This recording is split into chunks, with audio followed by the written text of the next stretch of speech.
الفاتحة. أعوذ بالله من الشيطان.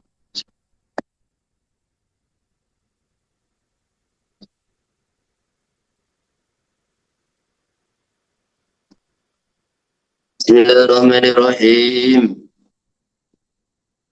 ولا تستحب في طواف القدوم وبالقديم تستحب فيه بلا جهر. Jadi ini maksudnya syiarnya orang yang sedang ikhram, sejak dia ikhram kemudian selama perjalanan menuju Mekah Al-Mukarramah itu adalah membaca talbiyah sebanyak-banyaknya sesuai yang telah dijelaskan pertemuan sebelumnya. Terutama ketika terjadi perubahan-perubahan keadaan, naik, turun, belok, kemudian ini tanjakan, turunan, bercampur baur dengan kafilah-kafilah rombongan haji di berbagai negara. Maka ini syiarnya talbiyah. Kemudian ketika memasuki kota Mekah, maka ini semua orang yang haji, baik ifrad, qiran, tamattu, amalannya adalah tawaf. Tawaf dan sa'i. Cuma bedanya, orang yang haji ifrad, yaitu haji dulu kemudian umrah, atau haji qiran, digabung dua-duanya, yang dikerjakan adalah tawaf kudum, hukumnya sunnah. Tawaf kudum, selesai tawaf kudum, kemudian sa'i, dan sa'i itu adalah sa'i rukun haji. Terus yang kedua, orang yang haji tamattu, rombongan yang ketiga ini, rombongan ketiga yaitu yang haji tamattu, yang dikerjakan sama, tawaf dan sa'i. Tapi tawafnya ini tawaf rukun umroh, dan sa'inya juga sa'i rukun umroh, kemudian cukur. Jadi saya ulangi lagi, pertama kali amalan nusuk, amalan yang dikerjakan oleh rombongan haji ketika tiba di Mekah, baik dia haji ifrad, qiran, tamattu, itu adalah tawaf. Tawaf dan sa'i. Cuma yang digarisbawahi, orang yang haji ifrad dan qiran, tawafnya ini tawaf kudum, hukumnya sunnah. Adapun sa'inya ini adalah sa'i rukun. Adapun orang yang dia ini haji tamattu, kan umroh dulu baru haji. Maka ini tawafnya tawaf rukun umroh, sa'inya rukun umroh, kemudian cukur. Nah, selama tawaf, apakah disunahkan talbiyah? Nah, kalau tawafnya tawaf umroh, jelas tidak. Karena ada zikir sendiri. Tawafnya di orang haji.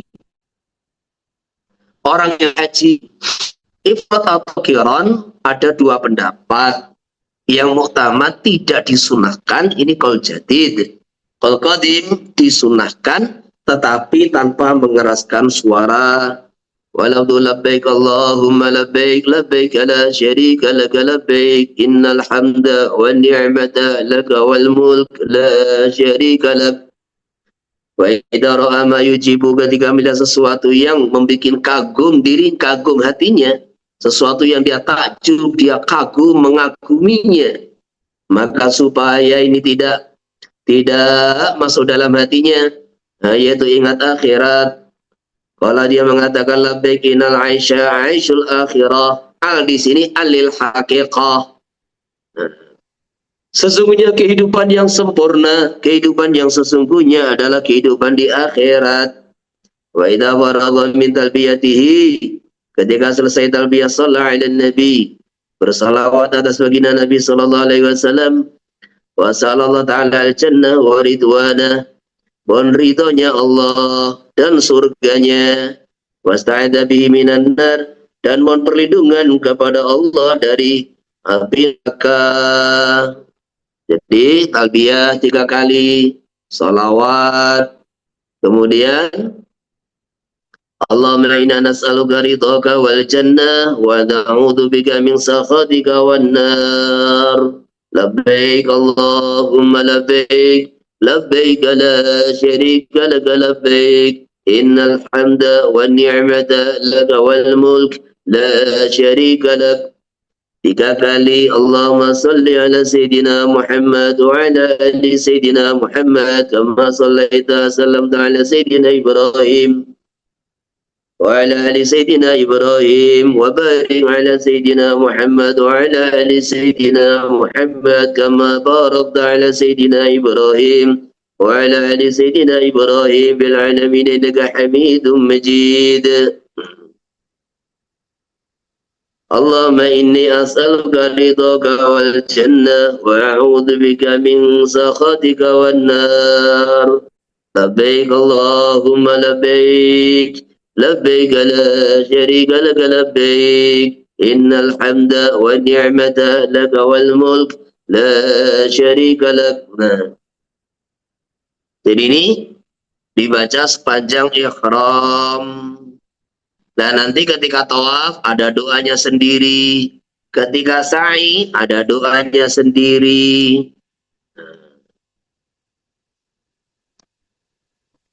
Babu dukhuli Makkah. Wes. Jadi kita bayangkan kita semua ini sekarang lagi haji.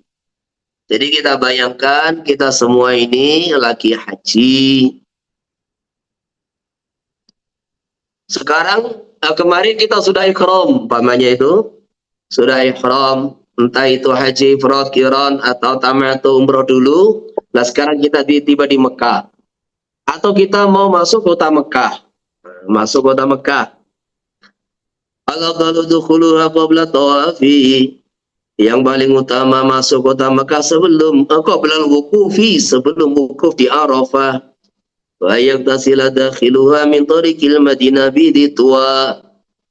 Orang yang memasuki Mekah dari arah Madinah, dari arah utara, disunahkan mandi bidhi tuwa, di satu tempat namanya Dzituwa atau Dzitiwa. Jadi kalau kita ini mau ke Mekah, kemudian di situ apa namanya istirahat di rest area, maka biasanya istirahat, makan, minum, disunahkan mandi. Mandi apa? Mandi untuk memasuki kota Mekah.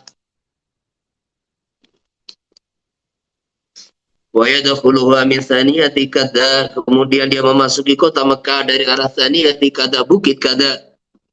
Wa yaqulu idza absarul baita, kemudian ketika pandangannya terlihat Baitullah Ka'bah, disunahkan berdoa, Allahumma zid hadzal baita tashrifan wa ta'ziman wa takrima wa mahabatan wa zid man syarrafahu wa 'azzamahu mimman hajjahu aw i'tamara tashrifan wa takriman wa ta'ziman wa birra.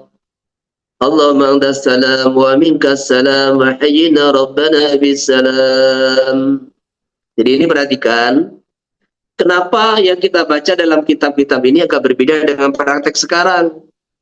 Karena zaman dulu, zaman ditulisnya ini kitab Minhaj, zaman ditulisnya kitab Minhaj, jadi kita harus tahu posisi Ka'bah itu di lembah yang paling rendah di kota Mekah. Posisi Ka'bah itu di lembah yang paling rendah di kota Mekah. Kalau banjir, maka akan menggenangi Ka'bah. Itu otomatis gitu. Dan ini bisa kita lihat pemandangan banjir membanjiri Ka'bah itu di tahun 2000-an, itu kita bisa lihat. Terus geografis kota Mekah itu dikelilingi perbukitan dan gunung. Maka di situ ketika orang mau masuk kota Mekah, dia melewati itu bukit di antara gunung-gunung yang ada yang mengelilingi kota Mekah itu, otomatis langsung kelihatan itu Ka'bah. Jadi dari kejauhan itu sudah kelihatan itu Ka'bah itu sudah kelihatan ketika dia melewati, misalnya melewati mau masuk kota Mekah itu. Maka disunahkan berhenti, mengangkat kedua tangan, kemudian doa ini, Allahumma zid hadzal baita, ya Allah tambahlah ini Baitullah kemuliaan, keagungan, kewibawaan, dan tambahlah orang-orang yang memuliakan Baitullah, mengagungkan Baitullah, yaitu orang-orang yang haji ke Baitullah atau umrah ke Baitullah, tambahlah dia kemuliaan dan keagungannya dan kebaikannya. Maka kata Kyai Fauzan rahimahullah, orang ini kalau ikhlas, betul-betul ikhlas, dia baca doa ini, biasanya kalau pulang haji itu ya tambah mulia, tambah agung, tambah wibawa. Ini kalau ikhlas. Nah sekarang itu udah bisa, karena apa? Karena Ka'bah sudah dikelilingi bangunan-bangunan yang tinggi, Ka'bah sudah dikelilingi oleh masjid yang tinggi, maka doa ini dibaca kapan? Ketika sudah masuk Masjidul Haram. Ketika masuk Masjidul Haram, kemudian pertama kali kelihatan itu Ka'bah Baitullah, berhenti. Nah, berhenti baca doa ini. Allahumma zid hadzal baita tasyrifan wa ta'ziman wa takriman wa mahabatan wa zid man syarrafahu wa 'azzamahu mimman hajjahu wa bitamara tasyrifan wa ta'ziman wa takriman wa birra. Allahumma antas salam wa minkas salam wa hayyina rabbana bisalam. Lah hayyina itu bisa diartikan muliakanlah kami ya Allah, Tuhan kami dengan keselamatan. Jadi hidupkanlah kami, muliakanlah kami dengan keselamatan. Karena hidup itu yang penting selamat gitu. Bukan yang penting kaya, bukan yang penting selamat. Di dunia itu yang penting selamat. Walaupun tidak ada pengawal, kalau selamat udah cukup gitu loh. Walaupun dikawal bodyguard, ya, kalau nggak selamat ya tidak ada gunanya. Apalagi di akhirat tuh yang penting itu ya selamat. Selamat dari apa? Selamat dari murka Allah, selamat dari adab Allah, selamat daripada kehinaan, selamat dari neraka. Selamat. Nah, salam. Dah. Summa yadkhulul masjida min babi Bani Syaibah. Kemudian dia masuk masjid dari pintu Bani Syaibah. Jadi pintu yang sejajar dengan pintu Ka'bah gitu loh. Itu jadi ketika saya haji 2006 itu pintu masuknya itu melewati Mas'a. Jadi lewat di atas tempat sa'i, yaitu lurus ke pintu Bani Syaibah di situ itu. Wa yabtadi'u bi tawafil qudum. Nah, kemudian dimulai dengan tawaf qudum, hukumnya sunnah. Wa yatasu tawaful qudum bi haji dakhala Makkah qabla al-wukuf. Tawaf qudum ini dikhususkan bagi haji, orang yang haji. Yang jadi haji itu maksudnya orang yang haji, entah itu haji ifrad atau haji kiron, yang dia masuk kota Mekah sebelum wukuf. Kita waman barang siapa qasada kata lali nusuki nustuhiba lahu.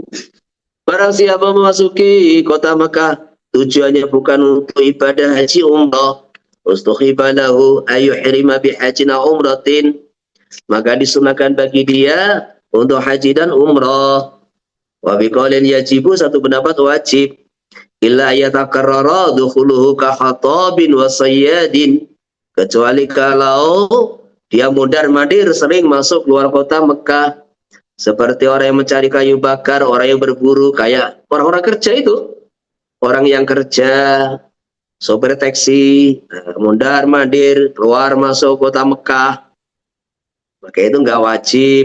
Jadi kesimpulannya, tolong ini satu perkara yang harus diperhatikan. Satu perkara yang harus diperhatikan, dan ini kemarin sudah saya singgung. Jadi ada orang yang memang ingin masuk kota Mekah. Dari Indonesia, rutenya Mekah. Nah, orang yang pertama, ini ada dua kelompok. Orang yang pertama memang niatnya haji atau umroh. Nah, niatnya haji atau umroh. Maka orang semacam ini, dia ketika melewati miqat harus ihram haji dan umroh, wajib. Nggak boleh direkayasa, nggak boleh. Pak, saya mau silaturahim ke teman-teman saya yang ada di Mekah, kenalan-kenalan saya di Mekah, nanti baru saya umroh dari Tan'aim. Nggak boleh gitu loh. Beda kalau Anda ini Kelompok kedua itu beda lagi. Kelompok pertama memang tujuan inti kita ini dari tanah air ke Mekah, kalau tidak haji atau umroh, maka lewat miqat harus niat haji dan umroh atau umroh gitu. Haji atau umroh. Nah kalau ada penghalang-penghalang kemarin sudah saya sampaikan, tetap niat dari miqat haji umroh, kita pakai pakaian biasa, nanti bayar dam, yaitu memakai baju yang berjahit, maka itu nanti bayar kasih cari 6 orang miskin, setiap orang dikasih makanan pokok setengah sok. Setengah sok itu kalau direalkan ya 5 real lah gitu. Jadi dikasih 5 real untuk 6 orang miskin. Nah, ini dendanya.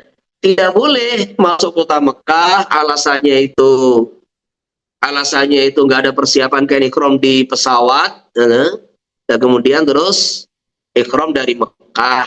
Nah ini akhirnya wajib bayar damul isaah, yaitu seekor kambing yang paling murah ya 400 real, 4 kali 4 ya sekitar hampir 2 juta rupiah.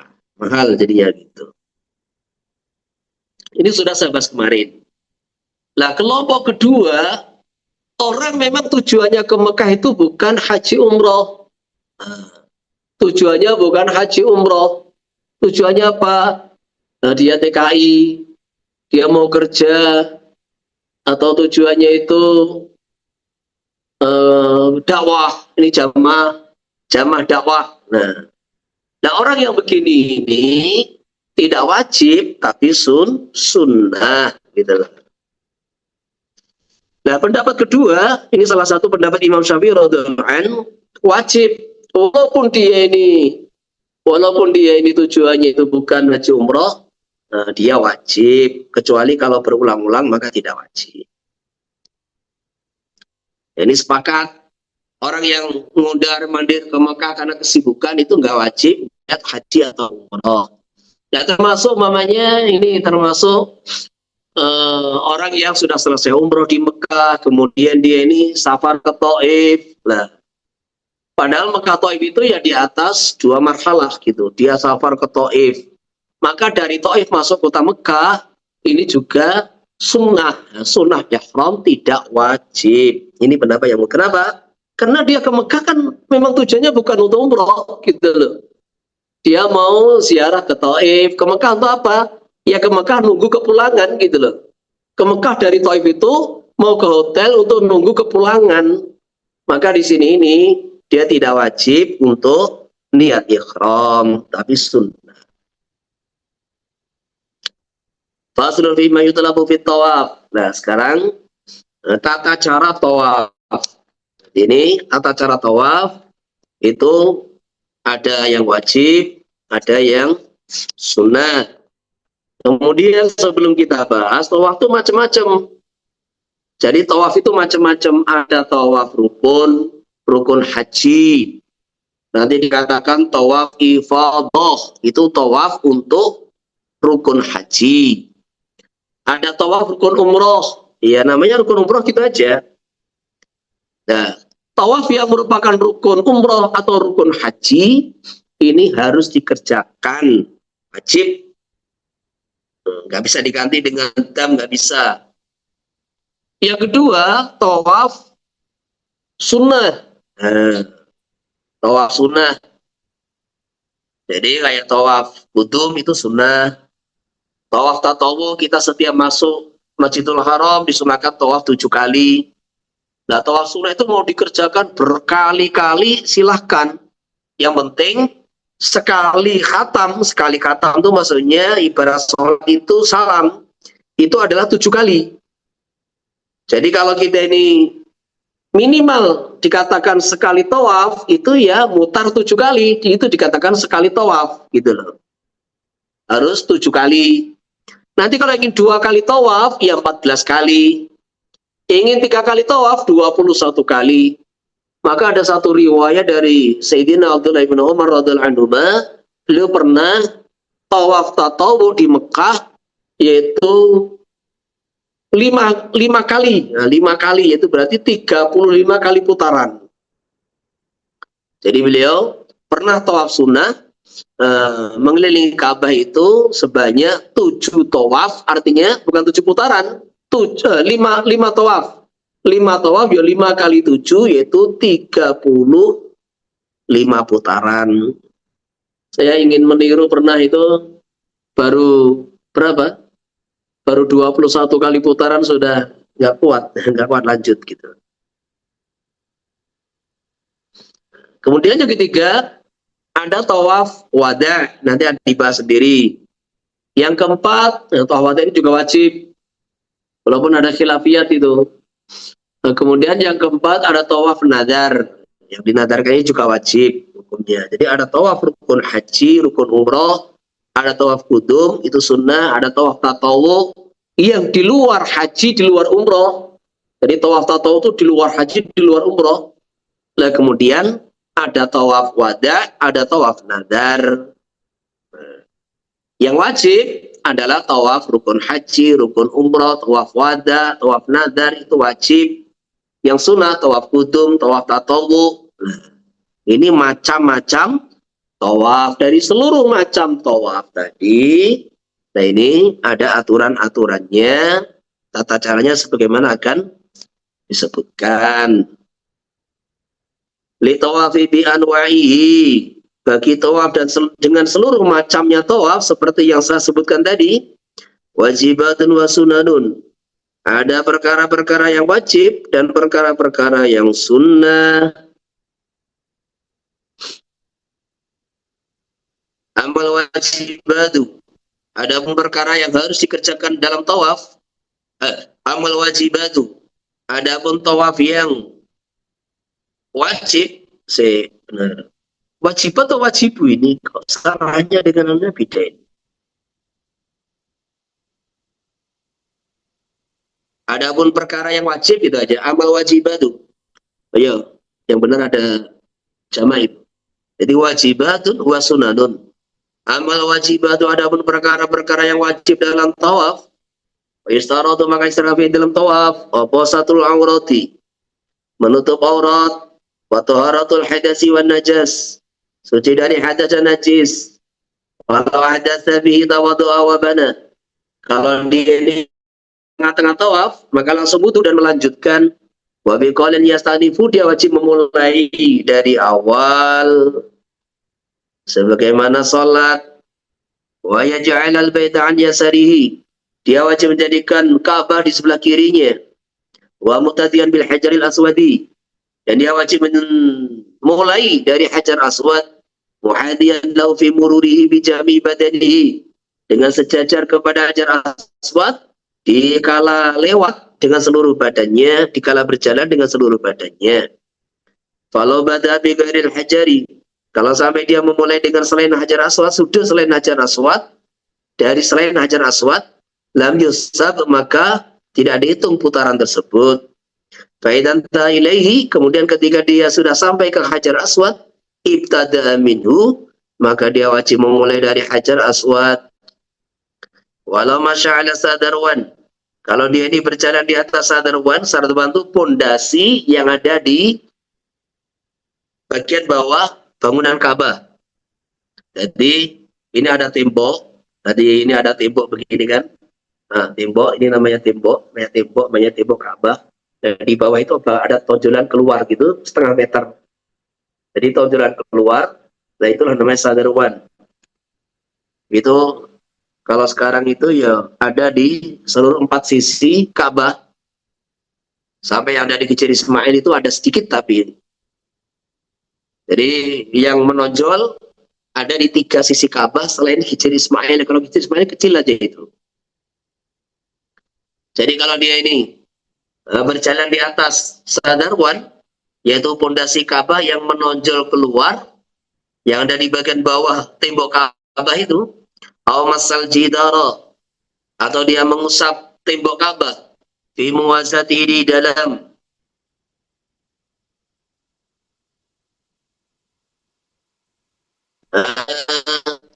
tempat yang sejajar dengan sadarwan. Dia tidak berjalan di atas sadarwan, tapi tangannya itu menyentuh Ka'bah dan posisi tangan dia itu di atas sadarwan gitu. Otomatis ini ketika dia menyentuh tembok Ka'bah, otomatis ini ganti tawaf menyentuh Ka'bah sambil berjalan begini, otomatis tangan kamu di atas sadarwan pondasi Ka'bah tadi. Jadi begini ya ceritanya itu begini. Ketika jadi Ka'bah itu dibangun, satu riwayat yang membangun malaikat sebelum Nabi Adam alaihissalatu wassalam. Satu riwayat yang membangun itu adalah Nabi Adam. Nah kemudian terus di saat banjir bandang Nabi Nuh alaihissalatu wassalam, maka Ka'bah itu temboknya diangkat ke langit ketujuh. Kemudian di sana dinamakan Al-Baitul Ma'mur. Nah terus tinggal pondasi. Nah selepas Nabi Nuh alaihissalatu wassalam, Allah utus Nabi Hud dan Nabi Saleh alaihi wassalam. Kemudian selepas itu Allah kirim Nabi Ibrahim ke Makkah Al-Mukarramah untuk wa'id yarfa'u Ibrahimul qawaid minal baiti wa Ismail. Jadi Nabi Ibrahim itu bukan membangun Ka'bah dari pondasi, bukan. Itu pondasi masih ada, yang diangkat ke langit ketujuh adalah cuma temboknya Ka'bah saja. Pondasi Ka'bah yang dibangun oleh malaikat atau yang dibangun oleh Nabi Ibrahim alaihissalatu wassalam itu sudah ada. Maka disitulah yarfa'u Ibrahimul qawaid. Jadi Nabi Ibrahim itu meninggikan pondasi yang sudah ada. Nah ini. Meninggikan pondasi yang sudah ada. Nah ketika meninggikan itulah, maka pondasi Ka'bah yang dibangun itu sebagian menonjol keluar seperti yang kita lihat. Maka itu sadarwan itu adalah tanda. Jadi sadarwan itu tanda bahwa bangunan Ka'bah itu dimulai dari sadarwan, bukan dimulai dari temboknya Ka'bah. Di situ itu. Maka ketika Anda tawaf, tanganmu ada di atas sadarwan, berarti tangan Anda itu di atas Ka'bah. Maka putaran tersebut, putaran di mana saat tangan kamu di atas sadarwan, maka itu tidak sah. Nah, jadi seperti itu. Terus ketika umur baginda Nabi SAW itu 35 tahun, terjadilah banjir di Mekah yang menyebabkan robohnya itu sebagian tembok Ka'bah. Maka diadakan renovasi. Jadi itu umur 35 tahun, 5 tahun sebelum beliau diangkat menjadi seorang Nabi dan Rasul. Nah ketika pembangunan dielankan oleh orang-orang Quraisy bahwa sumbangan yang disumbangkan untuk membangun Ka'bah harus diyakini ini sumbangan dari sumber usaha yang halal. Tidak boleh sedikit pun diambilkan dari usaha yang haram, jualan arak, hasil judi atau apa, tidak boleh. Maka akhirnya apa? Akhirnya dana yang terkumpul untuk merenovasi dan memperbaiki Ka'bah itu nggak cukup. Nggak cukup. Akhirnya bangunan Ka'bah itu aslinya adalah bukan kotak kayak sekarang, muka'ab itu bukan. Bangunan Ka'bah itu lonjong, agak panjang ke utara gitu. Nah akhirnya dikurangi. Jadi yang bagian utara itu dikurangi, dimasukkan ke dalam, sehingga itu menjadi 12 meter itu. Nah terus bagian utara yang itu sebetulnya bagian Ka'bah dikurangi, dikasih tanda melingkar, itulah namanya Hijr Ismail. Jadi orang yang masuk ke dalam Hijr Ismail, itu berarti sudah berada di dalam Ka'bah. Karena itu 7 dhiro. Nah, jadi 7 dhiro dari tembok Ka'bah, 7 dhiro, bukan semua Hijr Ismail, bukan. Bukan semua yang di dalam Hijr Ismail itu bagian dari Ka'bah, bukan. Ini riwayat yang paling masyhur adalah 7 dhiro, yaitu 3,5 meter dari Ka'bah, itu adalah bagian dari Ka'bah yang ada di Hijr Ismail. Maka kalau masuk Hijr Ismail, agak maju ke depan aja, sehingga itu kita sholat di situ sudah sama dengan sholat di dalam Ka'bah. Ka'bah. Jadi ini pelajaran ini orang Mekah ini belum masuk Islam, belum ada ajaran Islam. Mereka membangun masjid itu usaha dari sumber yang halal gitu loh. Tidak sembarang untuk bangun masjid gitu loh. Jadi perhatikan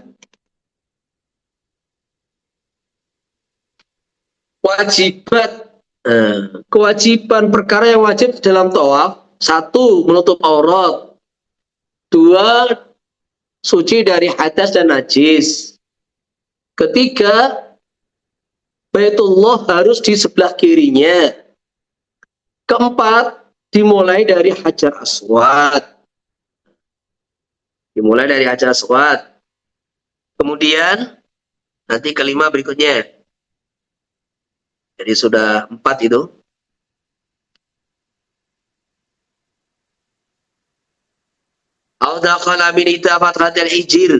Hijr, atau dia masuk dari salah satu pintu, kedua pintu Hijr Ismail, wa kharaja minal ukhra, dan keluar dari pintu yang lain, lam yasihha tawafu, maka putaran itu tidak sah. Wa masalatil masih, dalam masalah menyentuh tembok Ka'bah, wajhun, ada satu pendapat yang mengatakan sah. Kemudian nomor 5, wa yatufa sab'an, tawaf harus 7 kali. Kemudian nomor 6, wa dakhilal masjidi, tawafnya di dalam masjid, entah di lantai pertama, lantai kedua, lantai 3, nggak ada masalah. Selama di dalam masjid, tawafnya sah. Jadi nutup aurat, kemudian suci dari hadas dan najis, kemudian menjajakan Ka'bah di sebelah kiri, kemudian memulai dari Hijr Ismail, kemudian terus 7 kali, kemudian yang terakhir di dalam masjid tambah satu lagi, yaitu niat apabila tawafnya tidak masuk di dalam amalan haji umroh. Jadi kalau tawafnya itu tawaf rukun, tawaf kudum, maka itu tidak perlu niat. Tetapi kalau tawafnya tawaf sunnah, tatawwu, tawaf nadar, tawaf wada, maka itu harus niat. Ini 7 perkara yang wajib di dalam tawaf. Maka selama tawaf itu yang dimaksud itu menjadikan Ka'bah sebelah kiri itu sudah kita ini dalam tawaf ikut garis soft, udah tundukkan pandangan, nggak usah tolak-toleh. Jadi selama tawaf itu tundukkan pandangan, ikuti garis soft, kita di hadapan Allah, tawaf itu seperti sholat, udah tawajuh. Di sekitar Ka'bah itu, jangankan doa, ngelamun itu jadi. Nah, gitu loh. Jadi kita ini rugi sudah Allah sampaikan, kaki kita menginjak pelataran Baitullah, kemudian kita tidak mengadukan kepada Allah, tidak menyampaikan kepada Allah hajat-hajat kita, tuh rugi banget gitu loh. Maka gak usah tolak-tolak, nanti tolak-tolak malah lihat perempuan cantik apa, malah tidak konsentrasi jadinya tawafnya itu. Ya gak usah bawa HP gitu loh. Jadi itu merusak ibadah, merusak amalan. Jadi makanya tawajuh, tundukkan pandangan, lihat garis soft. Selama 7 kali putaran, pokoknya Ka'bah harus di sebelah kiri. Kalau sampai Ka'bah itu, atau kita ini menghadap Ka'bah, berpaling dari Ka'bah, bagaimana? Ini qaul mu'tamad, kita wajib mundur. Jadi mamanya kita ini didorong orang sampai kita ini menghadap Ka'bah atau berpaling dari Ka'bah begitu sebanyak 4 langkah gitu mamanya.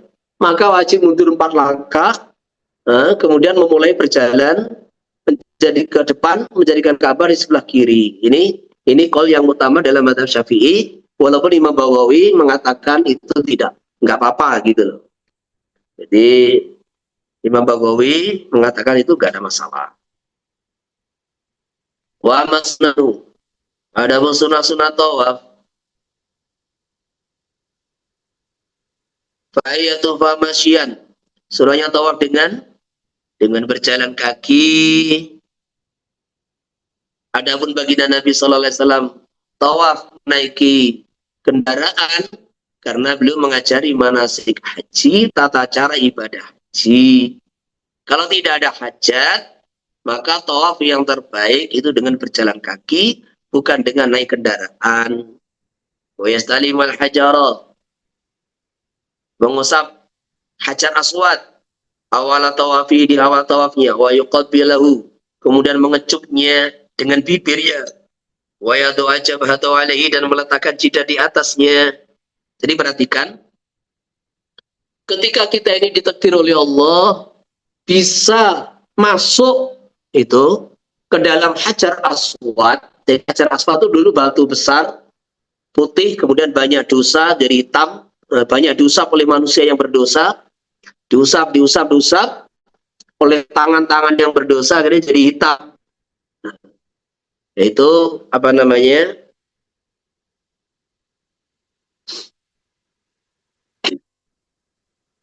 acara satu pernah dicuri oleh Syiah Qoromitoh, itu pernah dicuri, kemudian jatuh pecah sehingga tinggal beberapa serpian begitu.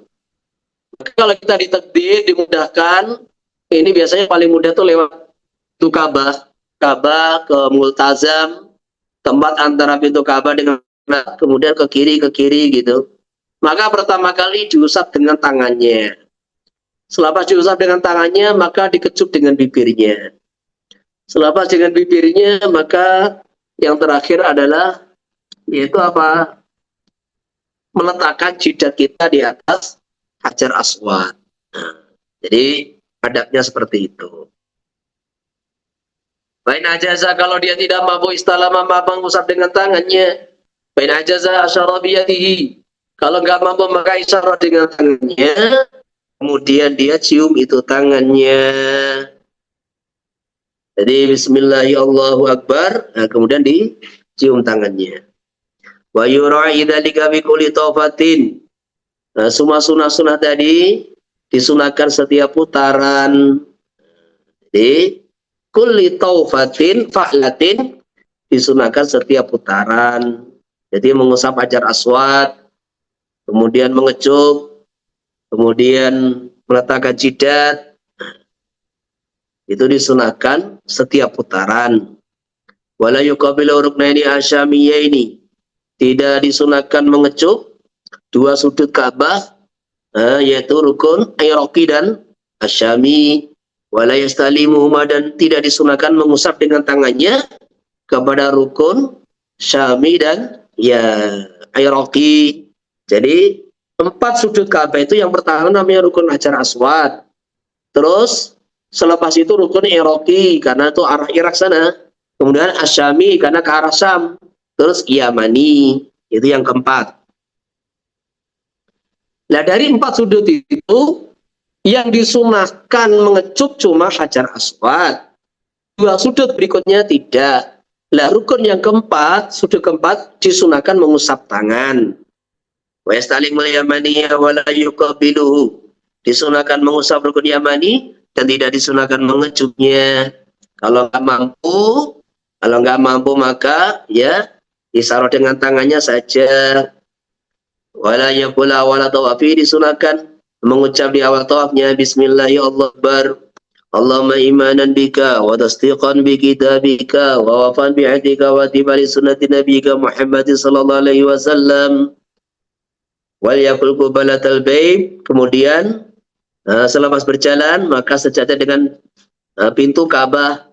Di depan pintu Ka'bah doa lagi, Allahumma innal baita baituk wal harama haramuk wal amna amnuk wa hadha maqamul aidi bika minan nar. Wa hadha menunjuk ke maqam Ibrahim. Ini adalah tempat orang yang berlindung dengan engkau dari api neraka. Wa baina yamanihi, ini kemudian antara ini di depan Hijri Ismail, di depan Hijri Ismail disunahkan berdoa, Allahumma atina fid dunya hasanah wa bil akhirati hasanah wa qina adzabannar. Wa yad'u bima syaa, hendaklah dia berdoa dengan doa yang dia inginkan, terserah saja. Wa masuru doa yang diriwayatkan dari baginda Nabi sallallahu alaihi wasallam, yaitu lebih besar pahalanya minal qiraati, daripada membaca Al-Qur'an. dan membaca Al-Quran iku afdalu lebih besar padanya min ghairi maksurihi dari doa yang tidak maksur, yang lafadznya tidak diajarkan baginda Nabi Sallallahu Alaihi Wasallam. Jadi perhatikan ini secara ringkas ya, manasik secara ringkas. Ketika kita sudah di depan ini lurus dengan Hajar Aswad, maka kita angkat tangan, Bismillah ya Allahu Akbar, dikecup kan gitu kan. Sekali, dua kali, tiga kali kan. Langsung berjalan, nanti selepas isyarat ke Hajar Aswad, berjalan Allahumma imanan bika wa tasdiqan bi kitabika. Allahumma imanan bika wa tasdiqan bi kitabika wa wafa'an bi ahdika wa tiba'an li sunnati nabiyika Muhammad sallallahu alaihi wasallam. Jadi ada 4 kalimat di situ. Allahumma imanan bika wa tasdiqan bi kitabika wa tiba'an li sunnati nabiyika Muhammad sallallahu alaihi wasallam. Maka berjalan, dalam kemudian kita sudah sejajar dengan pintu Ka'bah. Ini juga membaca 4 kalimat. Allahumma innal baita baituka wal harama haramuka wal amna amnuka wa hadha nujum maqam Ibrahim maqamul a'idi bika minan nar. Di 4 kalimat juga. Jadi ini harus dihafal gitu loh. Allahumma innal baita baituk wal harama haramuk wal amna amnuk wa hadha maqamul a'idi bika minan nar. Kemudian selepas itu kan diam itu makruh gitu loh. Diam itu makruh. Itu terus baca Rabbana atina fid dunya hasanah. Kata Imam Syafi'i radhiyallahu an, selain doa-doa yang maksur, selama kita tawaf, selama kita sa'i, doa yang paling afdol adalah doa yang Allah ajarkan di Al-Qur'anul Karim, yaitu Rabbana atina fid dunya hasanah fil akhirati hasanah wa qina adzabannar. Kalau orang sudah dikasih kebaikan dunia, kebaikan akhirat, sudah mau apa lagi? Sudah itu yang terbaik gitu. Maka selepas itu doa itu sampai rukun Yamani. Sampai rukun Yamani. Nah, ketika sampai rukun Yamani, Rabbana atina lagi. Rabbana atina fid dunya hasanah wa bil akhirati hasanah wa qina adzabannar. Wa dakhilal jannata ma'al abrar ya azizu ya ghafar. Nah, adapun kalau kita ini lihat buku-buku manasik yang ada, putaran pertama doanya ini, putaran kedua doanya ini, putaran ketiga doanya ini, sebetulnya itu adalah untuk memudahkan supaya kita ini dengan menghafal 7 doa, maka kita ingat ini sudah dapat berapa putaran, diantaranya itu gitu. Wa yarmula bil aswati salasatil ula, disunahkan lari-lari kecil di 3 putaran pertama. Wa yusri amasyahu muqariban khutahu, yang dimaksud romal yaitu mempercepat jalan dengan mendekatkan langkahnya. Wa yamshiya fil baqi, kemudian berjalan biasa di 4 putaran sisanya. Wa yatasur romal bi tawafin yaqibu sa'yun, romal itu hanya disunahkan pada tawaf yang selepasnya ada sa'i, entah itu tawaf qudum kemudian sa'i, atau tawaf rukun ifadah yang kemudian ada sa'i, atau tawaf umroh. Nah, yang penting orang yang mengerjakan tawaf yang selepasnya dia ingin sa'i, maka ada kesunahan romal, yaitu 3 putaran pertama lari-lari kecil, kemudian 4 putaran sisanya jalan biasa, dan ini hanya khusus bagi laki-laki. Wa biqalan bi tawafil qudum, hanya dikhususkan tawaf qudum. Wal yaqulu fi dalam berdoa dalam romal, Allahumma ja'alhu hajjan mabrura wa dzamban maghfura wa sayan mashkura. Yalah, jadikan ini sebagai haji yang diterima, doa dosa-dosa yang diampuni, dan usaha yang dibalas. Wa yatba'a fi jami kulli tawafin yarmulu fihi, disunahkan ittiba, menyelempangkan selendang dengan menjadikan tengahnya di pundak kiri, kemudian kedua ujungnya di bawah ketiak kanan. Di seluruh 7 putaran tawaf yang disunahkan romal di dalamnya.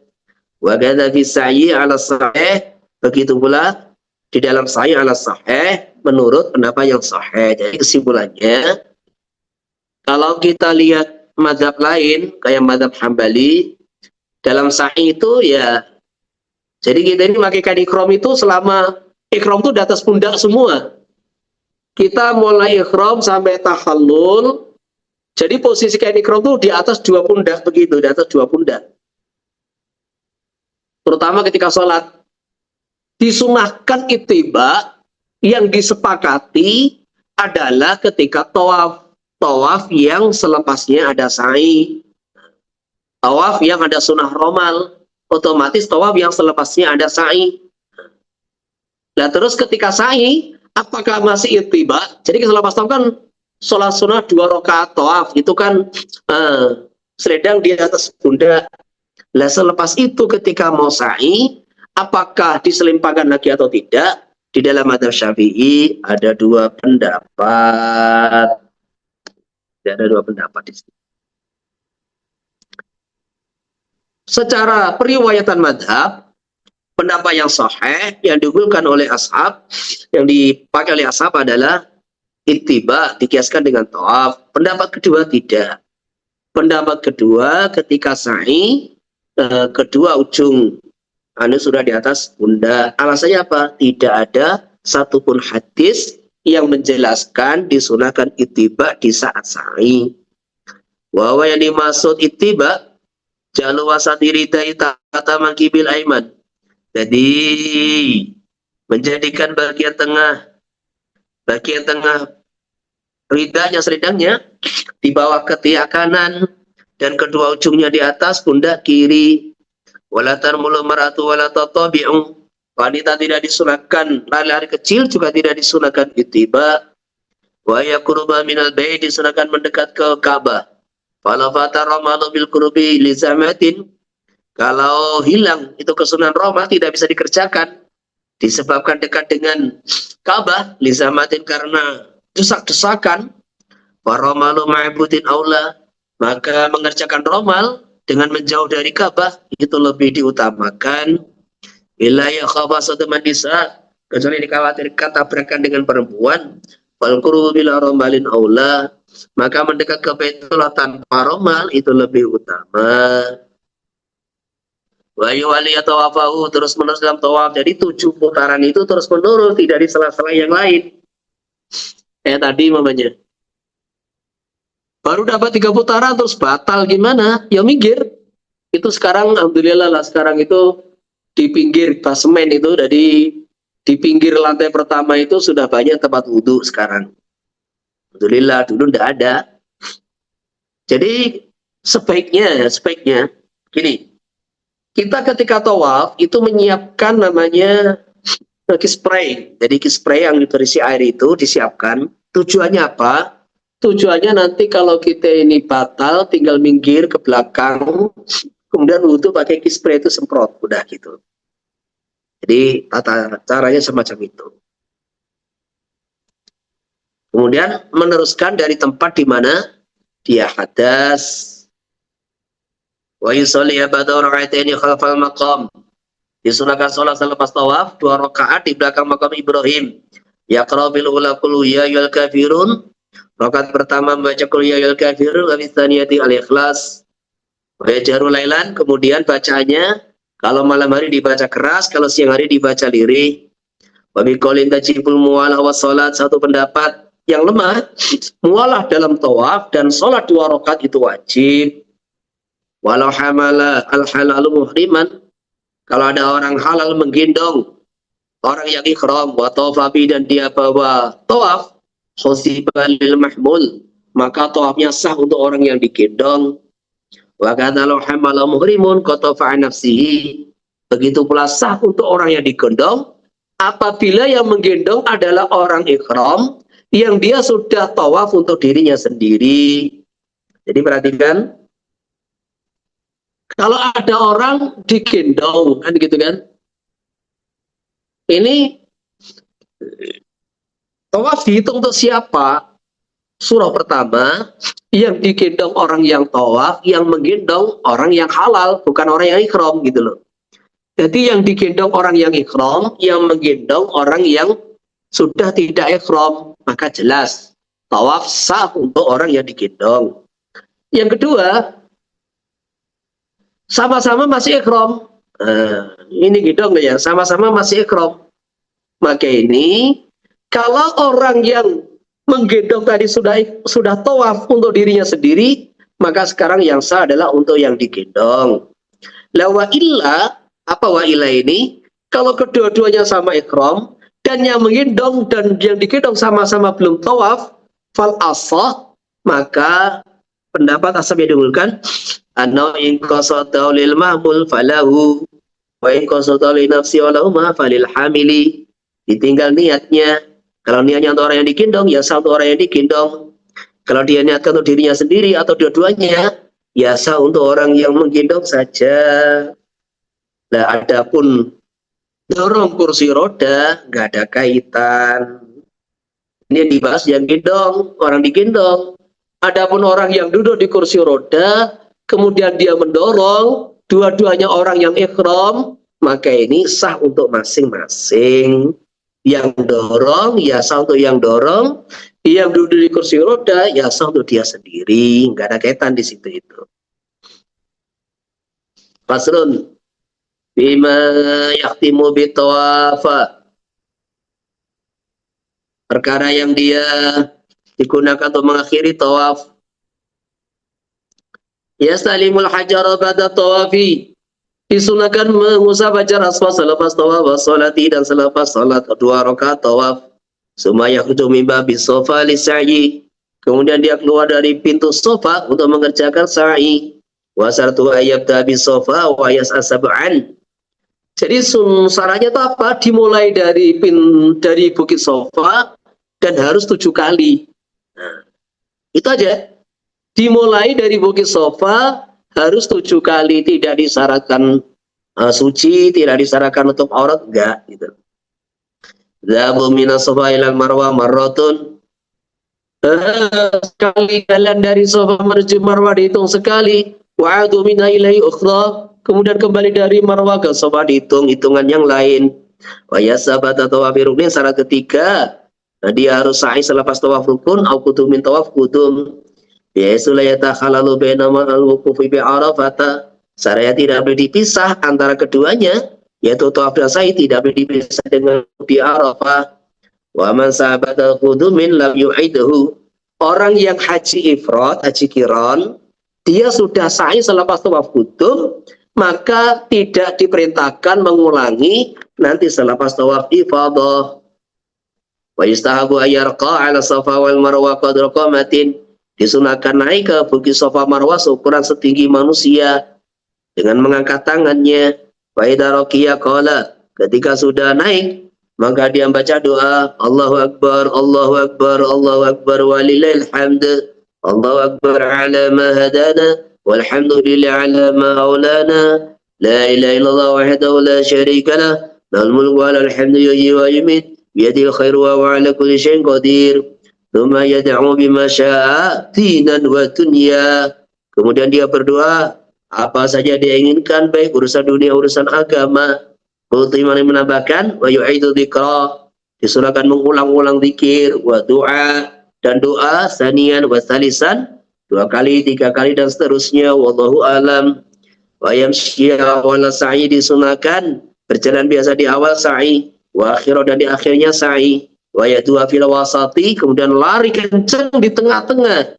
Wa mawdi'un naw'aini ma'rufun, tempat di mana orang berlari, tempat di mana berjalan biasa, ini sudah diketahui, yaitu tempat berlari dikasih tanda lampu hijau. Silakan, ada pertanyaan?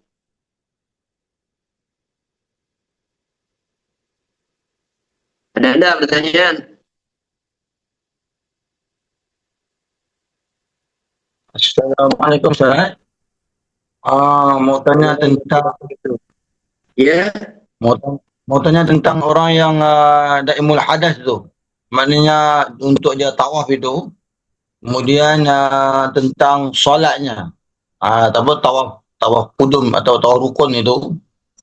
Maksudnya bisakah satu macam mana tata caranya tu?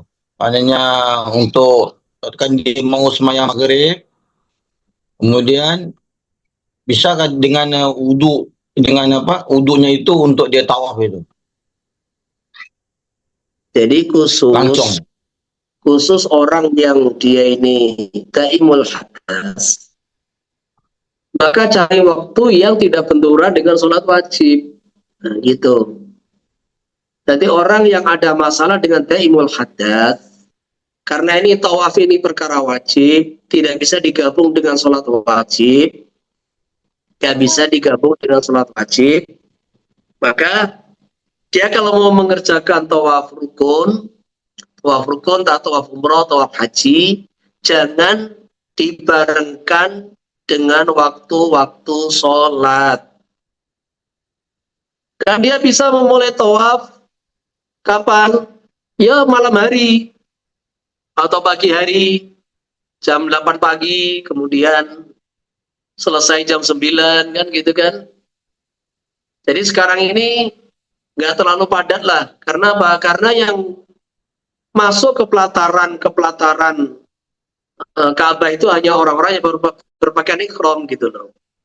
Jadi karena ini dalam madzhab Syafi'i, satu kali pembalut hanya untuk satu amalan fardu, sholat fardu, tawaf fardu, maka ini dia diusahakan gitu kan, diusahakan mengerjakan tawaf itu yaitu tidak bersamaan dengan sholat wajib. Walaupun ini kalau kita ini mau ikut madhab apa itu madhab Hanafi agak longgar gitu lah, agak longgar.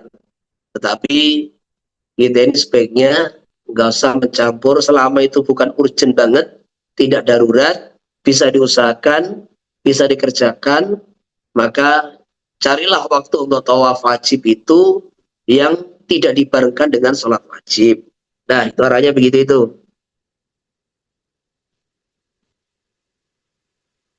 Yang lain? Maka kalau ada berlakunya gimana Pak? Apa? Kalau dilakukan begitu sebelumnya pernah umrah begitu kan? Maknanya selepas Ikut madhab Hanafi aja sudah.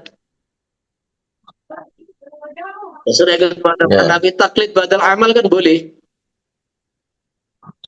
ya. Jazakallah khairan.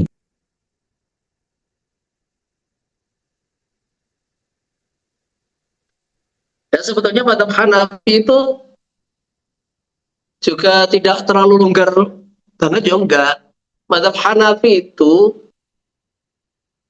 jadi sekali toharoh itu hanya boleh ya satu waktu gitu. Sholat berkali-kali nggak apa-apa, sholat wajib, qodho berkali-kali nggak apa-apa. Yang penting masih satu waktu. Jadi kalau dia ini sholatnya wudhunya itu pakai pembalut wudhu untuk sholat isya, nah gitu. Sholat isya, selepas sholat isya kemudian tawaf kan gitu kan di waktu isya seperti itu. Gitu. Bukan nyambung antara maghrib isya. Jadi kalau itu nyambung antara maghrib, isya, tawaf, nah itu nanti kita harus tahqiq dulu, ulama yang membolehkan itu. Kita perlu tahqiq dulu, nanti dipelajari dulu.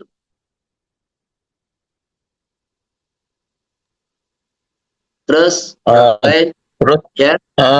misal yang kedua, kalau kita pakai pakaian ihram, apa ni kita sudah berihram, kemudian kita masuk ke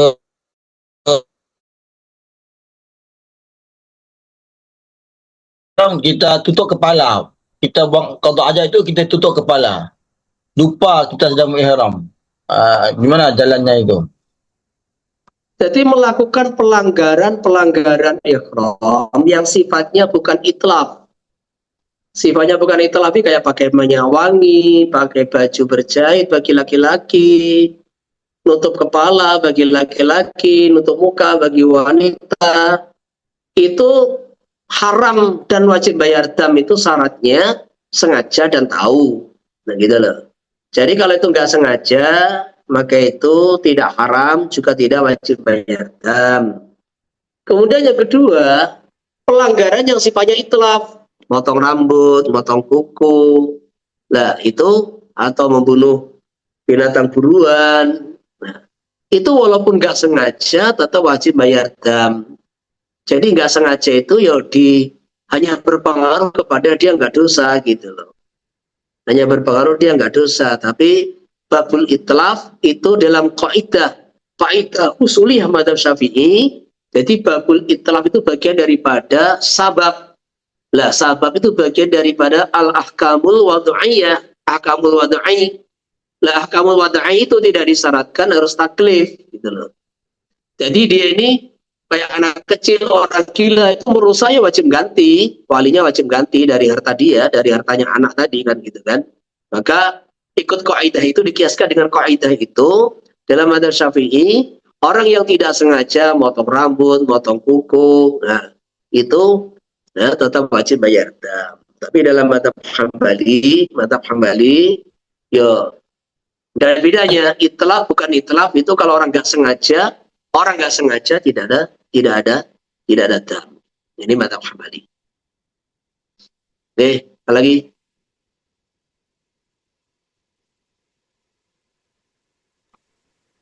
Betul lagi untuk masalah janggut gimana? Janggut, maksudnya waktu sedang ambil wudu itu, jadi Ya. janggut tuh tercabut itu.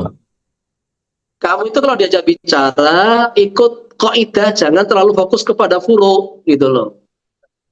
Jadi sering disampaikan kaidahnya sengaja apa tidak itu kan babul itlaf, nggak usah ditanyakan gitu loh, kamu tuh sengaja apa enggak gitu loh. Kalau sudah babul Oh itlaf ya, sengaja apa enggak wajib bayar dam. jazakallah khairan katsiran. Cuma dendanya itu rambut itu kalau satu mut, dua mut, lah tiga lebih, nah itu tadi puasa 3 hari atau kasih makan 6 orang miskin, setiap orang setengah sok atau 5 rial itulah. Jadi denda ini yang sempurna itu kalau minimal 3 helai rambut. Jadi kalau mau satu mut tanya di Saudi itu harganya berapa satu mut gandum atau beras itu. Ya, jadi pahami ya. Ya ya, jazakumullah. Terus yang lain.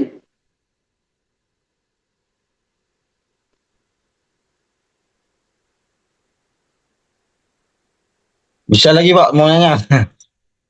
Boleh. Itu kalau ada yang Ah, masturat itu tanya boleh ditulis. Yang masturat tanya boleh ditulis nanti dibaca sama itu rapat itu. Ya, terus ah, apa lagi? mau tanya masalah itu apa tawaf itu.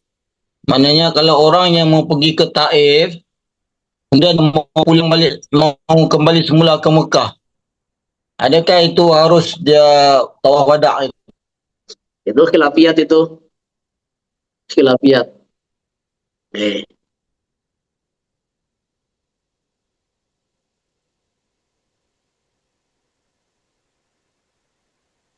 yang jelas ya memang itu ikut pendapat ulama yang mengatakan setiap orang yang meninggalkan Mekah dalam jarak 2 marhalah harus tawaf wada itu ya harus gitu loh. Tapi satu sisi yang dia ke Taif itu sementara tidak mau pergi untuk pulang itu yang enggak, dia ini sementara ziarah mau balik ke Mekah. Maka itu ya akhirnya sebagian ulama mengatakan tidak wajib gitu loh. Jadi ini khilafiyat itu. Di sisi lain, dalam madzhab Syafi'i sendiri, tawaf wada itu yang disepakati ulama wajib itu adalah tawaf wada bagi orang yang haji. Itu yang disepakati ulama wajib. Adapun tawaf wada untuk umroh itu khilafiyat. Dalam madzhab Syafi'i sendiri ada 2 pendapat gitu. Satu pendapat mengatakan tidak wajib gitu. Karena apa? Baginda Nabi SAW itu berapa kali kan 3 kali umroh kan? Beliau 3 kali umroh, tidak ada satupun riwayat beliau mengerjakan wada, nggak ada. Jadi beliau 3 kali umroh, itu tidak ada satupun riwayat beliau mengerjakan tawaf wada selepas umroh, nggak ada. Beliau mengerjakan tawaf wada dan perintahkan sahabat tawaf wada itu ketika haji wada, gitu loh. Maka tawaf wada untuk orang yang umroh itu sendiri dalam madzhab Syafi'i ada perbedaan pendapat. Ya, yang lain.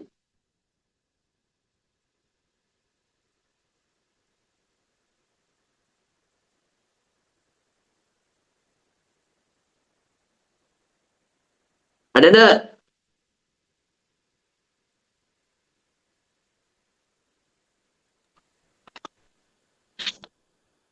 Ada satu lagi Pak. Ya. Tentang melipasi miqat itu kemarin itu saya ke umrah itu. Maka Itu pakai bahasa kita, melepas itu apa artinya melepas itu? maknanya kita kami daripada naik pesawat itu sudah lewat. Maknanya melewati miqat di atas di atas pesawat itu tidak niat miqat, tidak niat ihram. Terus, Maka di zaman mutawaf itulah itu ke Jeddah. Jadi jangan niat ke Mekah, niat ke Jeddah. Nanti sampai Jeddah itu jalan Tasyar, kemudian nanti di Jeddah baru miqat itu. Di masjid apa itu? Di miqat di Jeddah tu. nah inilah namanya rekayasa nggak jelas itu. Gimana itu? Itu nggak usah diikuti, nggak bisa. Anda dari Malaysia itu mau kemana? Mau cari TKI, TKM atau apa kan gitu kan? Sudah tak bilangin dari awal tadi. Jadi kamu tuh dari Malaysia itu udah jelas maunya tuh umroh gitu loh. Kok ke Jeddah jalan-jalan dan sebagainya itu nggak bisa gitu loh. Kecuali kalau kamu itu memang ini jamaah khurut 4 bulan, gerak di Saudi itu beda lagi. Tapi kalau visa kamu tuh visa umroh, memang ke sana tuh mau umroh, kemudian terus alasan itu jalan-jalan ke Jeddah atau apa, nggak bisa gitu loh.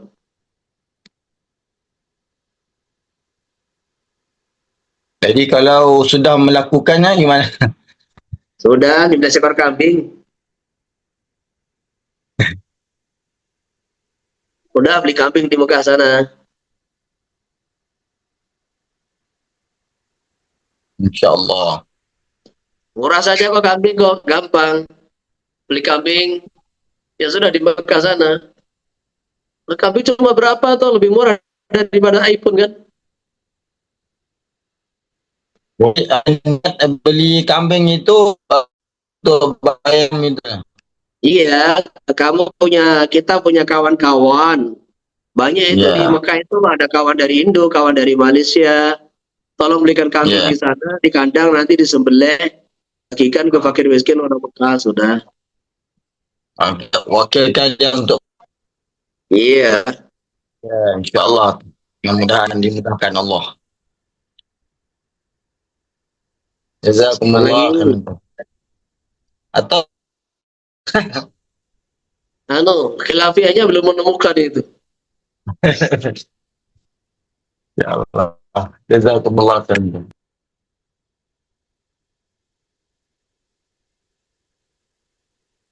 Yang lain ada lagi?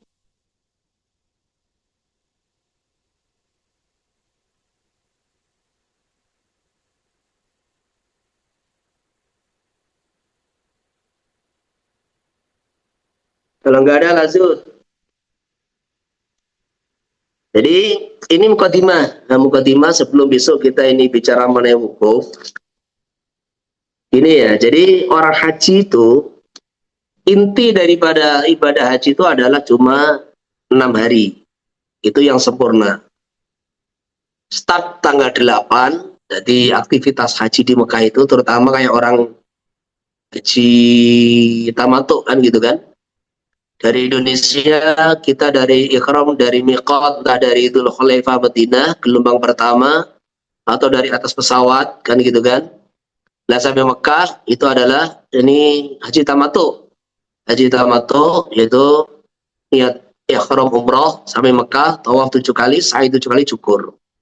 Nanti ikhram haji dari Mekah tanggal 8 Dzulhijjah. Hampir semua jamaah Indonesia itu ikhramnya itu umroh. Ikhramnya itu adalah tamattu. Jadi umroh dulu baru haji gitu. Hajinya haji tamattu gitu. Hampir semua. Jadi inti daripada pelaksanaan haji itu cuma 6 hari, tanggal 8, 9, 10, 11, 12, 13. Ini inti, cuma satu pekan aja ya. Mulai tanggal 8 Dzulhijjah sampai 13 Dzulhijjah. Nah, perjalanan yang mulia baginda Rasulullah SAW, beliau berangkat dari Madinah, ikhram dari Dzulhulaifah, perjalanan beberapa hari, kemudian beliau masuk kota Mekah tanggal 4 Dzulhijjah. Ini bisa dibaca di kitabnya Imam Nawawi rahimahullah. Jadi beliau sampai Mekah tanggal 4 Dzulhijjah. Kemudian tanggal 5, 6, 7 iqamah di Mekah. Tanggal 5, 6, 7 iqamah di Mekah. Tanggal 8 berangkat ke Mina. Saya ulangi, beliau datang ke 4 Dzulhijjah, 5, 6, 7 tinggal di Mekah. Dan selama di Mekah, bahkan di Mekah dan sekitar Mekah itu beliau 10 hari. Beliau tanggal 4 datang, balik ke Madinah tanggal 14. Meninggalkan Mekah tanggal 14. Jadi 10 hari beliau tinggal di Mekah, sholatnya, rubaiyah, duhur, asar, isya dikosor terus. Dikosor terus. Jamaknya cuma sekali, yaitu pas wukuf di Arafah, duhur, asar, dan maghrib di Musdalifah, maghrib, isya. Yang selainnya dikerjakan di waktunya masing-masing. Maka ketika tanggal 8, beliau berangkat ke Mina. Pagi. Pagi tanggal 8 ke Mina, sholat duhur, asar, maghrib, isya, subuh di Mina. Selepas sholat subuh tanggal 9, berangkat ke Arafah. Mulai duhur, jamaah takdim, kemudian wukuf sampai maghrib. Selepas maghrib, selepas memasuki waktu maghrib, beliau berangkat ke Musdalifah. Ini malam tanggal 10. Malam tanggal 10. Kemudian sholat maghrib isya di jamaah takhir di Musdalifah. Di Musdalifah sholat apa yang dikerjakan? Yang dikerjakan di Musdalifah malam tanggal 10 itu 3 sholat. Yaitu maghrib isya di jamaah takhir dan sholat subuh di awal waktu. Selesai sholat subuh, beliau berangkat ke Mina. Sampai di Masyarul Haram, ini hampir terbit, maka beliau berdoa. Di Mina yang dikerjakan tanggal 10, inilah waktu paling sibuk. Tanggal 10 Dzulhijjah itu ada 4 inti yang dikerjakan. Yang pertama melempar jumrah Aqobah 7 kali, kemudian terus cukur, tahalul awal, kemudian menyembelih kurban, setelah menyembelih kurban, kemudian ke Mekah menyembelih kurban, menyembelih dam, kemudian ke Mekah tawaf dan sa'i. Tawaf dan sa'i. Maka selesai seluruh rukun haji. Jadi ketika tanggal 10 ini, kita sudah mengerjakan, orang haji sudah mengerjakan itu, melempar jumrah Aqobah, kemudian cukur, kemudian tawaf, diikuti sa'i, 4 ini sudah dikerjakan semua, maka selesai seluruh rukun haji. Maka sudah tahallul tsani, sudah halal semua muharramatul ihram. Walaupun dia masih berkewajiban untuk di malam 11, 12, 13 dan juga melempar jumrah ula wusta aqobah selama 3 hari. Jadi saya ulangi, tanggal 4 beliau datang di Mekah, 5, 6, 7 di Mekah, tanggal 8 berangkat ke Mina, namanya Tarawiyah, sholat 5 waktu mulai duhur, asar, maghrib, isya, subuh, dikerjakan di waktunya masing-masing. Maka namanya Tarawiyah. Pada subuh berangkat ke Arafah. Sebelum duhur persiapan wukuf. Duhur sampai maghrib beliau di atas unta, beliau doa. Nah, semua orang haji doa. Duhur asar di jamaah takdim. Selepas maghrib ini berangkat ke Musdalifah. Di Musdalifah ini malam 10 mengerjakan 3 sholat. Jadi kalau di Arafah ini sholatnya cuma 2 tok, yaitu maghrib sama asar di jamaah takdim. Kemudian sampai di Musdalifah, maghrib isya jamaah takhir dan sholat subuh. Selesai sholat subuh, maka berangkat ke Mina. Melempar jumrah Aqabah 7 kali, kemudian cukur, gundul, kemudian terus menyembelih dam, kurban kalau bisa. Kalau enggak langsung ke Mekah. Langsung ke Mekah, tawaf 7 kali, namanya tawaf ifadah, sa'i 7 kali. Kemudian sebelum maghrib, kembali ke Mina untuk mabit di Mina. Malamnya mabit, siangnya melempar jamarot. Nah, melempar jamarat itu harus pada duhur. Ini madhab yang disepakati ulama, harus pada duhur. Tetapi Imam Rafi'i juga sebagian ulama Syafi'i membolehkan ba'da sholat subuh. Termasuk madhab Hanafi juga membolehkan ba'da sholat subuh. Jadi apa perbedaan melempar jumrah tanggal 10 dengan tanggal ayam tasyrik? Bedanya ini, kalau tanggal 10 itu yang dilempar adalah cuma jumrah Aqabah, jumrah yang ketiga. Kemudian ayam tasyrik yang dilempar itu ketiga-tiganya ula, wusta, Aqabah. Sehingga memerlukan 21 kerikil setiap hari. Terus yang kedua perbedaannya masalah waktu. Kalau jumrah Aqabah tanggal 10, ini waktu melemparnya boleh sejak jam 12 malam, pertengahan malam. Ketika sudah melewati pertengahan malam, sudah boleh melempar jumrah Aqabah. Sebelum subuh boleh. Adapun ayam tasyrik, maka ini ada dua pendapat. Yang pertama, ini yang muktamad harus selepas sholat duhur, selepas masuk waktu duhur, bukan sholat duhur, selepas masuk waktu duhur. Pendapat kedua, boleh selepas sholat subuh.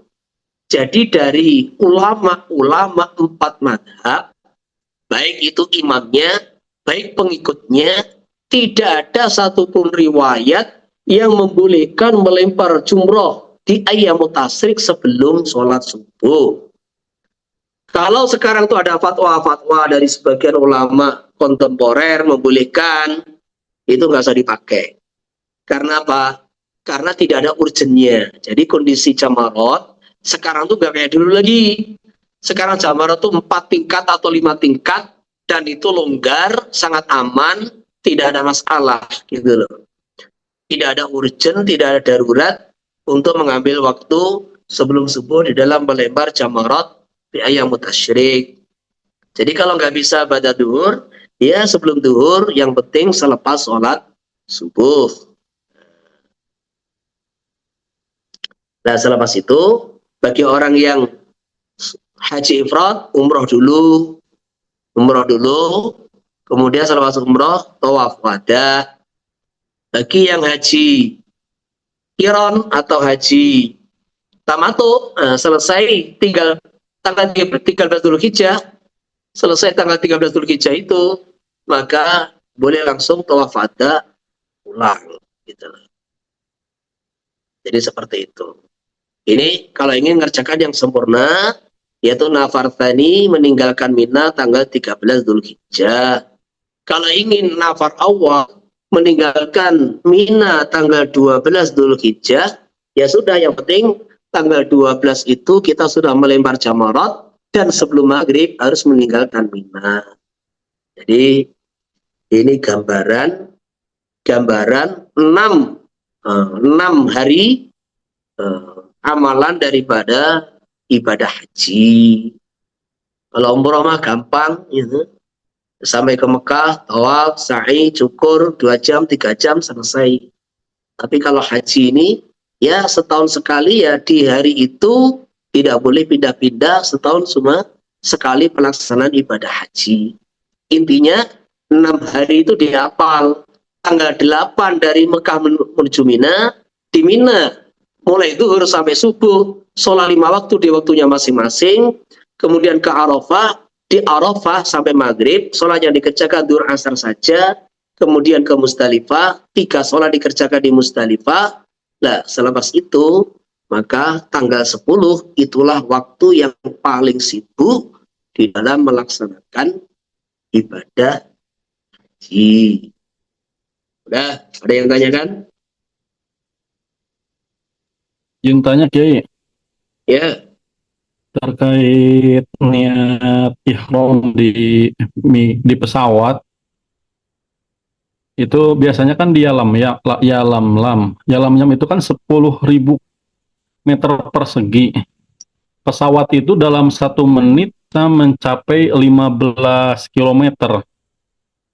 Itu kiranya caranya gimana itu ya biar nggak Nah, kita ini niat kelewat? cuma cukup 5 detik. Oh, berarti pakaiannya aja itu. Nah iya, kita ini niat kan cuma 5 detik gitu loh. Nggak sampai 1 menit niat itu gitu loh. Berarti sebelumnya ya. Iya, kain Pakaian ikram sudah saya dipakai. sampaikan kemarin. Jadi kain bawah sudah dipakai sejak dari Jakarta, dari embarkasi daerah masing-masing, sehingga kita cuma pakaian atas saja yang pakai kaos, pakai jaket, di atas pesawat. Dan itu kita lihat sebetulnya negara-negara selain Indonesia ini, negara-negara luar negeri itu kita lihat orang-orang luar negeri itu dari mereka mulai naik pesawat sudah pakai kain ikram itu juga sudah biasa gitu loh. Biasa banget gitu loh. Hanya kita karena belum terbiasa kita menganggap inilah ribet lah, susah kan gitu kan. Kan kita lihat jamaah-jamaah luar negeri itu ya di atas pesawat pakai kain ikram itu biasa saja gitu loh. Hanya ya harus dibiasakan gitu loh, harus dibiasakan gini. Nah itu kan nanti biasanya setengah jam pilot sudah kasih tahu ini setengah jam lagi akan melewati miqat. Dari situlah persiapan pakaian atas diganti. Ini bagi laki-laki.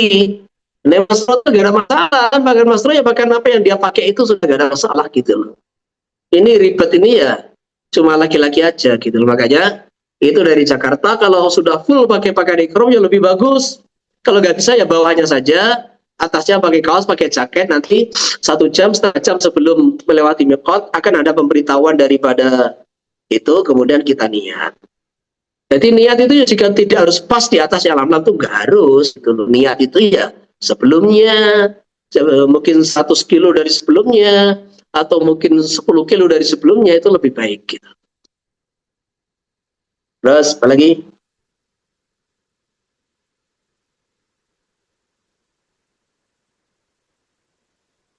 Ada istilah-istilah yang belum paham?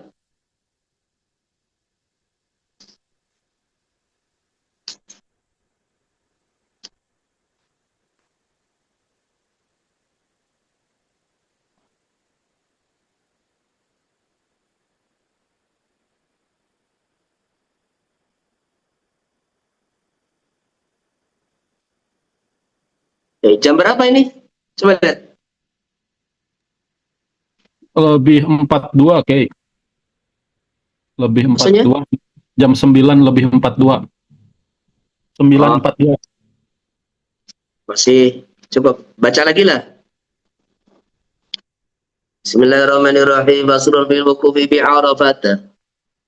Jadi perhatikan, ini kenapa urutannya wukuf. Tadi kita bicara orang yang sampai Mekah,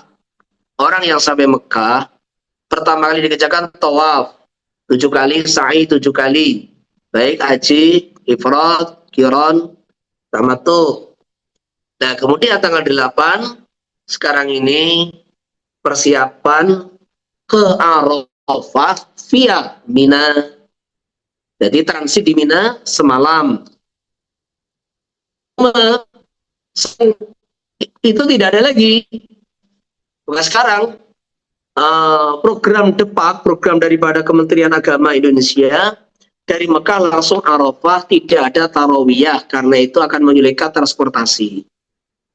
Jadi hanya orang-orang tertentu yang memang itu ada izin khusus itu yang diizinkan untuk tarawiyah di tanggal 8 Dzulhijjah.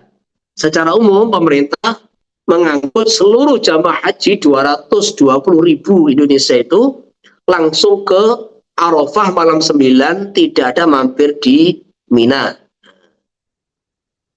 Yang kita ceritakan tadi itu sunnahnya. Yustahulil imam amang subihi. Disahkan bagi imam, maksudnya itu penguasa, pemerintah, atau orang yang dituju oleh imam, ayakhtuba bi Makkah bi sabiil hijjah, untuk berkhutbah di Mekah di tanggal 7 Zulhijjah pada salat zuhur, selepas salat zuhur. Khutbatan fardatan, sekali khutbah, bukan dua kali. Ya'muruhum biha, yang mana imam perintah kepada jamaah dia di dalam khutbah. Bil ghudwi ila Mina, untuk esok hari. Nah, esok hari berangkat ke Mina, ini tanggal 7, berangkatnya pagi tanggal 8. Wa yu'allimuhum, dan mengajari sapa imam ing jamaah ma amamahum minal manasik, yaitu tata cara haji umroh yang akan dikerjakan esok hari, maksudnya di depan mereka. Wa yakhruju bihim minal ghadi ila Mina, kemudian imam keluar bersama mereka esok harinya, pagi harinya menuju Mina. Wa yabituna biha, kemudian mapi di Mina malam 9 Dzulhijjah. Fa idza tala'at syamsu, ketika sudah terbit matahari, selesai salat subuh terbit matahari, qasadu Arafatin, maka berjalan menuju Arafat. Waktu aku berkata Imam Nawawi, wala yadkhuluna badabal wala yadkhuluna. Sunnahnya tidak langsung masuk ke padang Arafah. Bal yuqimuna bi namirata bi qurbi Arafat, tetapi mereka singgah dulu di Masjid Namirah yang ada di dekat Arafat, hatta tazula samsu, sehingga matahari geser ke barat masuk waktu zuhur. Wallahu a'lam. Kemudian imam pemerintah berkhutbah selepas masuk waktu zuhur 2 kali khutbah. Summa yusolli bin nasi adzuhra wal asra jam'an, kemudian sholat dengan seluruh jamaah haji zuhur asar dengan dijama' taqdim.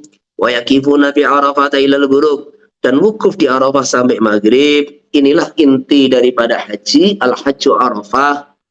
Disitulah Allah tampakkan kemuliaan manusia, gambaran padang mahsyar. Semua pakaiannya cuma 2 helai pakaian, tidak ada jabatan, tidak ada materi-materi dunia, nggak ada. Ya sudah, 2 helai kain sudah. Jadi wukuf sampai maghrib. Wa yadhkurullaha wa yad'uhu, berzikir kepada Allah, doa kepada Allah. Wa yusiru tahlil, dan berbanyak tahlil. La ilaha illallah wahdahu la syarika lah, lahul mulku wa lahul hamdu yuhyi wa yumiitu wa huwa ala kulli syai'in qadir. Sebaik-baik doa adalah doa di hari Arafah, dan sebaik zikir yang diucapkan di hari Arafah, yang diucapkan oleh saya, Nabi maksudnya, dan para nabi-nabi sebelumnya, adalah la ilaha illallah wahdahu la syarika lah, lahul mulku wa lahul hamdu yuhyi wa yumiitu wa huwa ala kulli syai'in qadir. Fa'idza gharabat syamsu, ketika matahari terbenam, qasadu Musdalifah, maka berjalan menuju Musdalifah. Wa akharul maghribah, dan mengakhirkan salat maghrib. Mereka disunahkan mengakhirkan salat maghrib yusalluha ma'al isya, supaya digabung dengan salat isya, dikerjakan, supaya mereka mengerjakan maghrib bersama isya di Musdalifah jama' dengan jama' takhir. Wa wajibul wukufi, wajibnya wukuf iku khuduru bi juz'in min ardi Arafat, adalah kedatangan dia di satu bagian dari tanah Arafat. Wa in kana marran fi talabi abikin, walaupun masuk Arafah dengan berjalan untuk mencari orang yang budak yang minggat kabur wa nahwihi, atau mencari barang hilang. Makanya ada istilah safari wukuf. Jadi orang-orang yang sakit di rumah sakit, maka ini dinaikkan bis dengan seluruh peralatan medisnya, infusnya, mereka semua dibawa ke Arafah di atas kendaraannya pada zuhur 9 Dzulhijjah. Disuruh doa mungkin 1 jam 2 jam di sana, kemudian dikembalikan ke rumah sakit. Yang penting karena wukuf itu yang penting dia datang mulai zuhur sampai sebelum subuh. Nah, itu minimal berada di Arafah, maka di waktu itu dia sudah dianggap sah wukuf di Arafah. Wa istaratu kanuhu ahlan lil ibadah, disyaratkan adanya orang yang wukuf adalah orang yang sah dan layak untuk ibadah. La mukmalih, tidak sah kalau dia kondisi pingsan. Wala basa binaumi, enggak apa-apa kondisi tidur. Wa waqtul wukufi, waktu yang minaz zawali, mulai matahari tergelincir ke barat waktu zuhur yaum Arafah. Wa sahih baqahu ila fajri yaum nahar, pendapat yang sahih memanjang waktunya wukuf sampai fajar tanggal 10 Dzulhijjah. Walau waqafa nahar tsumma farqa Arafah qabla al-ghurub. Kalau dia ini wukuf di siang hari, kemudian meninggalkan Arafah sebelum maghrib, walam ya'ud, dan tidak kembali ke Arafah sebelum maghrib, tidak kembali ke Arafah, araqataman, maka istibaban, disunahkan untuk menyembelih kambing. Wa fi qouli satu pendapat wajib apa menyembelih kambing. Lain ada, kalau dia kembali ke Arafah, baik Nabi Aidal Ghurub faladama. Kalau dia ini kembali ke Arafah dan masih ada di Arafah di saat matahari terbenam, maka tidak wajib bayar dam. Wakada in ada lailan fil asaqi, bahkan wakada begitu pula menurut pendapat ashab yang diunggulkan, kalau dia kembali selepas maghrib di malam hari juga tidak wajib bayar dam. Walau waqafal yamal asyira baladun, kalau ternyata dia ini wukuf tanggal 10 baladun karena kondisi salah, ajaza maka sah apa wukuf ing jamaah haji. Jadi salah dalam beristihad mengetahui tanggal Dzulhijjah, dikira tanggal 9 ternyata wukufnya tanggal 10. Kuabe ini semua wukufnya tanggal 10, maka tetap sah. Ila yakilu, kecuali jumlah mereka sedikit, ala khilafil adati, berbeda dengan umumnya. Waqaduna fil asal, maka wajib mengqadha hajinya. Menurut pendapat Syafi'i diunggulkan. Lawin waqafi tsamini, kemudian kesebaliknya, kalau dia wukuf tanggal 8 salah, wukufnya tanggal 8.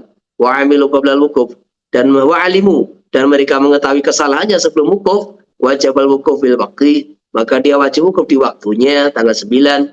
Lawin alimu ba'dahu, kalau dia mengetahui salah selepas lewatnya tanggal 9, ya wajib al-qadha fil asah, wajib qadha, tetapi ada khilafiyat pendapatnya Mas.